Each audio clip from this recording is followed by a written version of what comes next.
Pleased to introduce Dr. Aliya Kuzabekova from Nazarbayev University, Kazakhstan, and she will present her experience with the publication of the experiences of international faculty and institutions of higher education. Hello, nice to see everybody. Can you hear me? Yes.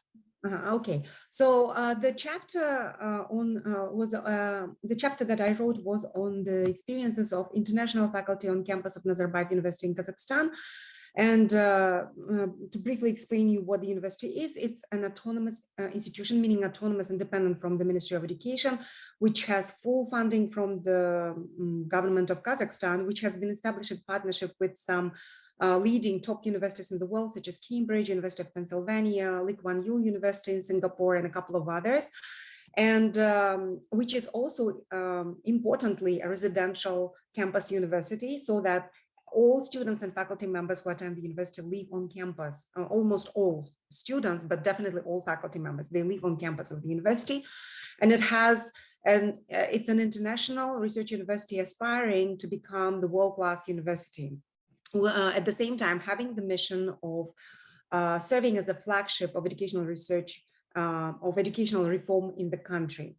So in a sense, this university had some unique challenges which were associated with the fact that it's an international university.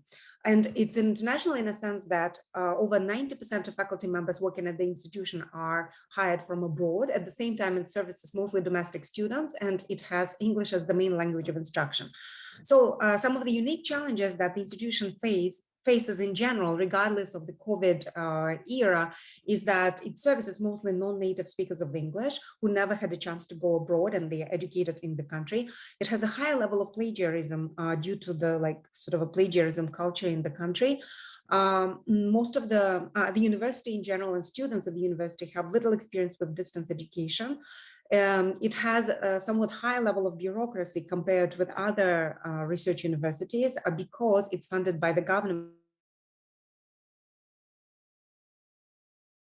On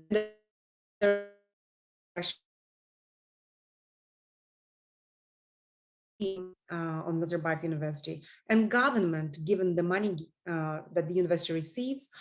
And finally, one of the main unique features is that it doesn't have the institution of tenure. And as a result, it has somewhat lower level of institutional commitment from the international faculty members. So what I did to understand the situation and the experiences of international faculty during the COVID-19 pandemic, that I conducted a mixed method exploratory study using surveys of the faculty members as well as some qualitative interviews. And so the main findings that I found is that, as should be clear from the survey and from the interviews, in many ways, expatriate faculty experience many similar challenges in their teaching, research, and service, and had many worries typical for domestic and international faculty at established research universities in the West. They had to quickly transition to online teaching, provide more academic and psychological support to their students, deal with the effects of constrained mobility and inability to access university facilities on research, deal with the complexities of Zoom communication in service, worry about the financial impacts of COVID-19 on their universities and consequently their salary and contracts, and do this while dealing with disease, death of relatives, and homeschooled children. However, at NU, these challenges were somewhat more complex. Non-native speaking students required an unusual level of support online, as well as extra effort in developing innovative instructional and assessment approaches due to plagiarism. In addition, the students had to be supported with a high amount of advising because they had to go back to live with their parents who had little understanding of the students' experiences at the international university being educated in Kazakhstan themselves. These struggles reveal a potential issue with the overall model of the international university in Kazakhstan. The university's instructional model was based on predominantly face-to-face instruction and academic support provided on a fully residential campus. Such a high residence model was created on purpose to allow full immersion of students into the atmosphere of the Western-style world-class university and to create ideal conditions conducive to learning and intellectual exchange. Distance education was apparently not taken seriously by the institution, given the reported absence of professional instructional technology and online teaching support. As a result, the university was not well prepared to deal with the challenges of transferring institution online during COVID-19, and the faculty experienced extra challenges in dealing with pandemic teaching. Second, the faculty members at the International University reported more struggles with research. They think that they were provided with extremely high, but at the same time, somewhat unclear research performance indicators for the post-COVID-19 stage. This caused much anxiety in relation to research. Prior experiences with administration changing performance evaluation indicators on the fly and after the fact, which affected contract renewals and promotion decisions, made faculty exert self-pressure to be productive in research, especially given the absence of tenure at the university. These faculty perceptions reveal another important problem with the model of the International University in Kazakhstan: the excessive bureaucratic control, which is omnipresent at the institution both internally and externally. The pandemic has uncovered the main weakness of the bureaucratic university: its inability to quickly adapt to changes and its predisposition to become ambiguous when standard operating procedures fail, with subsequent negative effects on the employee productivity and satisfaction.